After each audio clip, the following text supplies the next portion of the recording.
Sir पहले आप अपना नाम बता दीजिए आप। जी, मेरा नाम आनंद पटेल है। मैं इलाहाबाद विश्वविद्यालय में इसमें मेरा पीजी फाइनल हो गया है आधुनिक विज्ञान विभाग से। जी। तो यहाँ पे जो फीस वृद्धि हुई है, ठीक है, इस पे आने वाले वक्त में जो समाज है, खासकर जो दलित है, बहुजन है, ठीक है, या माइनॉरिटी हैं, उस पे इसका प्रभाव क्या पड़ेगा? जी बिल्कुल, बहुत बढ़िया सवाल है आपका संतोष जी।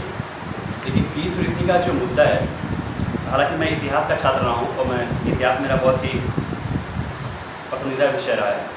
आज तक मैंने भारत के इतिहास में और जितना भी दुनिया का इतिहास में मैंने सबको ठीक ठाक पढ़ा है, लेकिन ऐसा कहीं भी सूचना नहीं मिला कि किसी भी जगह फीस वृद्धि को एक साथ 400% बढ़ाया गया हो। भाई फीस वृद्धि बढ़ाइए आप 2%, 3%, 4%, आप इतना फीस बढ़ाएंगे तो।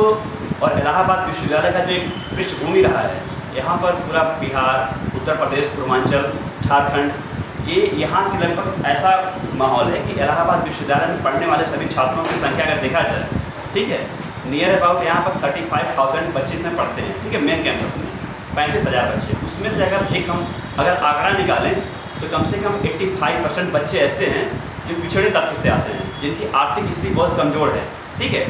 और उसके बाद सबसे बड़ी बात देखिए कि इलाहाबाद विश्वविद्यालय केंद्रीय विश्वविद्यालय है, ठीक है। इलाहाबाद विश्वविद्यालय की स्थापना होती है 1887 ईस्वी में, और 2005 ईस्वी में इसको केंद्रीय विश्वविद्यालय का दर्जा मिलता है।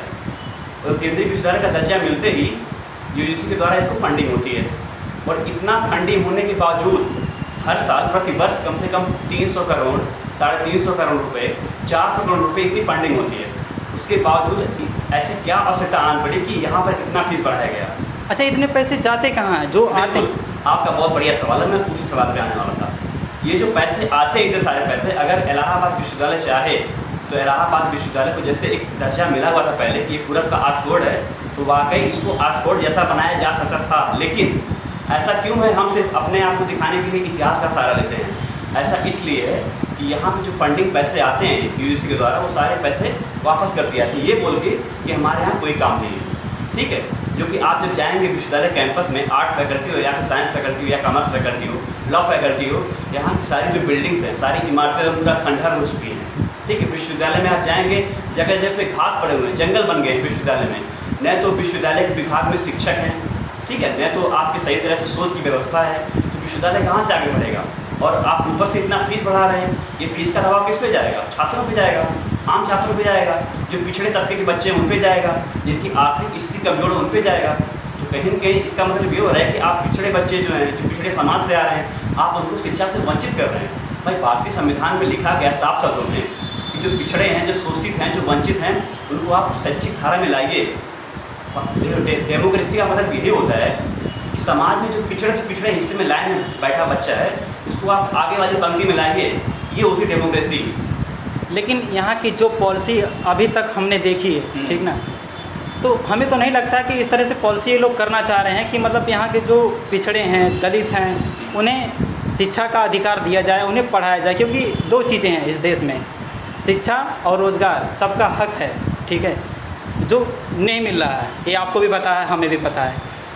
तो ये विश्वविद्यालय है, इसकी जो शिक्षा है, जो गरिमा है, पूरे विश्व स्तर की होती है पढ़ाई, ठीक ना। लेकिन विचार ऐसा कुछ भी यहाँ पे नहीं होता है, ठीक। तो इस पे आप क्या कहना चाहेंगे? देखिए, विश्वविद्यालय तो वाकई जो विश्वविद्यालय है, इसका नाम ही विश्वविद्यालय है, यानी ये कोई क्षेत्रीय या फिर कोई राज्य स्तर का नहीं है। देश दुनिया से वैसे भी इलाहाबाद विश्वविद्यालय बहुत प्राचीन है। यहाँ पर कई सारे देशों के लोग पढ़ने आते हैं, अफगानिस्तान, चाइना, आपके श्रीलंका, नेपाल, पाकिस्तान, अफगानिस्तान, वहाँ के बच्चे आकर यहाँ पर अध्ययन करते हैं। और विदेशी बच्चों के लिए एक अलग से छात्रावास की व्यवस्था भी की गई है, उनके लिए अलग से छूट भी मिलता है, ठीक है। लेकिन जो विश्वविद्यालय में है, आप जब, मैं इतिहास छात्र हूँ, मैं थोड़ा इतिहास के मुद्दों पर थोड़ा बहुत करना चाहूँगा उजागर।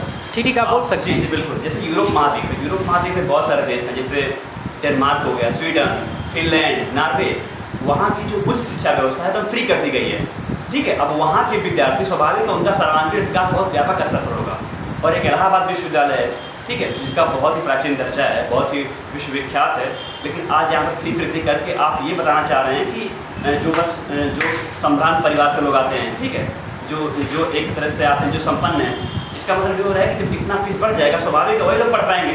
मैं बताऊंगा आपको, मैं बताना चाहता हूँ, मेरे पास पूरी लिस्ट है, हालांकि लिस्ट इसमें लिखेगा नहीं चाहिए, लेकिन मैं कुछ आंकड़े आपको बताऊंगा। ठीक आप बता सकते अगर हैं। 400% फीस बढ़ जा रही है तो जो छात्रावास की फीस इसमें 14-15 हज़ार रुपये हैं, पता है वो कितना हो जाएगा आपको? 45 हज़ार रुपये हो जाएंगे। तो इस 45 हज़ार रुपये जब हम यहाँ BA या फिर बीकॉम की पढ़ाई करने के लिए फीस जमा करेंगे तो हमारे परिवार में नहीं पढ़ा पाएंगे ना हमको। तो ही करें, मध्यम वर्गीय गरीब परिवार से आते हैं, किसी तरह बस यहाँ पर रहना हो रहा है, गुजारा हो रहा है, पढ़ाई किया जा रहा है, कितने सपने हमारे हैं, तो हमारे सपने तो ऐसे टूट जाएंगे। यहाँ पे मैं 2 बातें कहना चाह रहा हूँ आपसे। जी। जो यहाँ पे आते हैं पढ़ने के लिए बच्चे, यूपी, बिहार और झारखंड के बच्चे भी आते हैं, ठीक है, कुछ बच्चे छत्तीसगढ़ के भी आते हैं, और जितने बच्चे आते हैं मज़दूर, गरीब और बहुत मध्यम परिवार के लोग आते हैं। शायद उनके पास इतना पैसा नहीं है, ठीक है, कि अपने बच्चों को प्राइवेट स्कूल में या प्राइवेट यूनिवर्सिटियों में भेज सकें या पढ़ा सकें, ठीक है। एक ऐसा जो विश्वविद्यालय है, एक आस थी, एक उम्मीद थी कि हमारे बच्चे वहाँ पे जाएंगे, कुछ करेंगे अपने जीवन के लिए और अपने देश के लिए, अपने समाज के लिए भी, ताकि उनका जीवन स्तर कुछ ऊंचा उठ सके, हमारा भी उठ सके, परिवार का भी, समाज का, सबका। लेकिन इस तरह से करके हमें तो लगता है कि सबको सब वो पुरानी पीढ़ियों की तरफ धकेला जा रहा है। जो करते थे आपको वही करने के लिए कहा जा रहा है, पहली बात। दूसरी बात ये है कि आप ऐसा करके आप विश्व गुरु बनना चाहते हैं, इस तरह से व्यवस्था ला के कि आप विश्व गुरु बन सकते हैं। हमारे देश के जो हुक्मरान हैं ये चीज़ बोलते हैं कि हमें विश्व गुरु बनाना है अपने देश को या बनना है, क्या इससे संभव है क्या? बिल्कुल नहीं। देखिए, बहुत बढ़िया आपने एक पॉइंट बोला है, विश्व गुरु। आज की जो सरकार है, वर्तमान की जो सत्ता पर, आप जानते हैं भाजपा सरकार है, प्रदेश में भी है और केंद्र में भी है, और इनका हमेशा कहना होता है कि भारत को हम विश्व गुरु बनाना चाहते हैं, ठीक है। तो विश्व गुरु आप कैसे बनाएंगे? जो सबसे बड़ा शिक्षा का घर है, जो विश्वविद्यालय हैं, डिग्री कॉलेजेस हैं, ठीक है, यूनिवर्सिटीज़ हैं, आप वहाँ पर देखिए, आप इलाहाबाद यूनिवर्सिटी का लिस्ट निकालिए। अभी कुछ दिन पहले की लिस्ट है, ये आंकड़ा है कि इलाहाबाद विश्वविद्यालय में 540 सीट खाली है प्रोफेसरों की।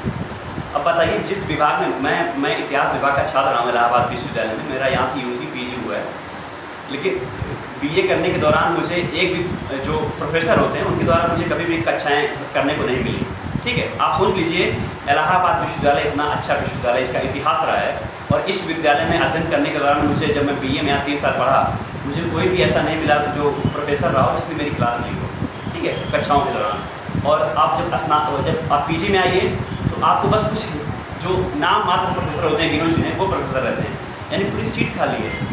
बच्चे आते हैं क्लास में, बच्चे बैठे रहते हैं, आपके पास टीचर्स नहीं हैं, ठीक है। अगर मान लीजिए कुछ टीचर्स हो तो वो भी नहीं आ रहे हैं, विश्वविद्यालय में अच्छी व्यवस्था नहीं है, और जो गरीब शोषित बच्चे हैं उनके लिए आप एक अलग से व्यवस्था किया जाना चाहिए, संविधान में ऐसा लिखा हुआ है, आप वो भी नहीं कर रहे हैं, और आप कैसे विश्व गुरु बनाएंगे? संभव ही नहीं है। ये तो बस वही है कि आप जुमलेबाजी कर रहे हैं, लोगों को आप बहका रहे हैं, ठीक है। लेकिन आज के समय में ये असंभव नहीं है कि आप लोगों को बहकाइए और लोगों को ऐसे अपनी बातों में घुसलाइए, कुछ संभव नहीं है। अब जनता जाग चुकी है, लोग पढ़ रहे हैं, लोग जागरूक हो रहे हैं, तो इसका मुंहतोड़ जवाब दिया जाएगा आने वाले समय में।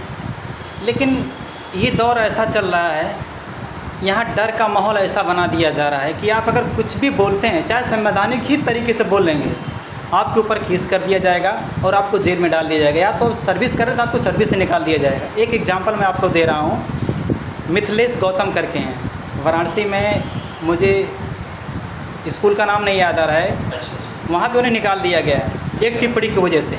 उन्होंने कहा है कि जो औरतें हैं और लड़कियाँ हैं, उन्हें जो 9 दिन का व्रत है, ये रखने से बेहतर है कि वो हिंदू कोड बिल को पढ़ें और संविधान को पढ़ें।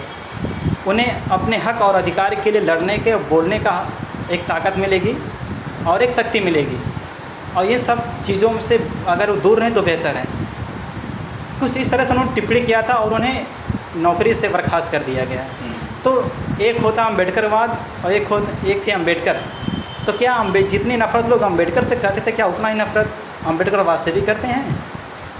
देखिए, कोई भी जो विचार होता है, या जैसे आज हम लोग कहते हैं कि आज अम्बेडकर जी जीवित नहीं, लेकिन फिर भी आज उनके विचार जिंदा हैं, ये तभी संभव हो पाता है जब किसी के विचार बहुत प्रासंगिक हों और बहुत उत्तम हों, और वो समय की सिचुएशन होता है, जो परिस्थितियाँ होती हैं, उसकी अनुकूल सभी लोग को एक सकारात्मक ऊर्जा दें, ठीक है। ये इसमें कोई संदेह नहीं है कि अम्बेडकर जी बहुत ही बेहतरीन शख्स थे, और जिनके द्वारा आप सिर्फ पिछड़ों के ही नहीं, सिर्फ दलितों का ही नहीं, ये किसी भी जाति का या किसी भी समाज का हो, अगर वो शोषित है, प्रताड़ित है, तो उन सभी के लिए अम्बेडकर एक हीरो काम किए हैं और अम्बेडकर जी आज भी जिंदा है।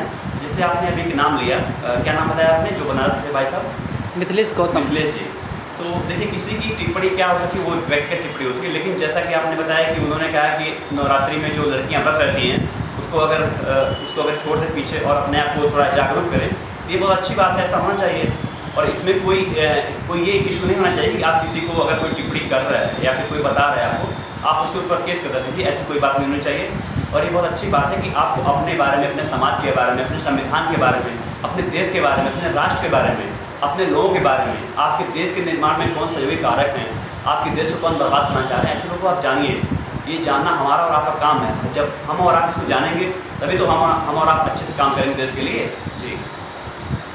इस समय जो वर्तमान समय में जो सरकार है, ठीक है ना, या एक संगठन भी है आरएसएस, पूरा का पूरा जो भारत देश पे पूरा हुक्म उन्हीं का चल रहा है। आप किसी धर्म के हो, किसी जात को, उससे फ़र्क नहीं पड़ता है। इतना डर का माहौल बना दिया गया है कि इंसान चाह के भी नहीं बोल सकता है। इतना डर, इतना भय पैदा कर दिया गया है। तो अगर ऐसे ही रहा तो समाज का भविष्य या इस देश का भविष्य क्या होगा? देखिए ये तो एक हालांकि मेरा पॉलिटिकल साइंस से मिला रहा है विषय बीए के दौरान, तो उसमें आप एक विचार पढ़ेंगे फांसीवाद। तो फांसीवाद ये होता है कि जैसे आप किसी भी विचारधारा की आड़ में बस अपनी बातों को सच करने के लिए, अपनी बातों को साकार करने के लिए, आप उसको सच बताने के लिए, उसको सही रास्ते पर लाने के लिए आप कुछ भी जनता से कह के अपनी बात को मनवा लें, ठीक है। तो कहीं कहीं देखा जाए तो जो बीजेपी सरकार वर्तमान की, ठीक है, ये कहीं कहीं वो उसी रास्ते पर चल रही है। हालांकि मेरा कोई व्यक्तिगत ऐसा नहीं है कि मैं बीजेपी से बहुत नफरत करता हूँ। मैं इस देश का नागरिक हूँ और जो भी मुझे लगता है उचित है, जो अनुचित है, ये सवाल करना और उस पर मुझे जो आदमी सत्ता में बैठा हुआ है उससे उत्तर जानना, ये मेरा कर्तव्य बनता है, ठीक है। तो ये कहीं कहीं जो आरएसएस है या फिर जो बीजेपी से जुड़े और जो संस्थान हैं, ठीक है, जो राजनीतिक संस्थान हैं, हालांकि जब बात आमने सामने की होती है तो आरएसएस कभी भी ये एग्री नहीं करता है कि बीजेपी हमारे द्वारा बनाई गई राजनीतिक संस्था है, या उससे जो कभी बीजेपी ये नहीं मानती है कि आरएसएस के द्वारा हम चलाए जा रहे हैं, ठीक है, क्योंकि ये फिर उनका एक बहुत ही एक कहेंगे आप पेचीदा मुद्दा हो जाएगा। तो हालांकि ये दूसरा मुद्दा है, इस पर मैं कुछ टिप्पणी करना चाहूँगा कि आरएसएस क्या है, बीजेपी क्या है, लेकिन इतना मैं कहूँगा जरूर कि देखिए जो ताकतें राष्ट्र विरोध में उनको, हमें और आपको और सभी लोगों को जो जागरूक है व्यक्ति, सबको मिलकर उसका हमें एक साथ में आके, एक मंच से आके उसका हमें सपोर्ट नहीं करना चाहिए। और जो ताकतें हमें एक दूसरे को एक से जोड़ें, संविधान को आगे बढ़ाएं, संविधान के राष्ट्र को और जागरूक करें, देश के लोगों को जागरूक करें, पिछड़ों को आगे बढ़ाएं, शोषितों को, विद्यार्थियों के लिए, ठीक है, जो बंदा संघर्ष कर रहा है, ठीक है, विश्वविद्यालय हो या फिर मजदूर हो, कोई भी किसी भी स्तर का हो, उसको हमें समझना पड़ेगा, उसको आगे बढ़ाने के लिए हमें और आपको मिलकर काम करना पड़ेगा। चलिए, बहुत बहुत धन्यवाद, आपने हमें समय दिया। जी, शुक्रिया।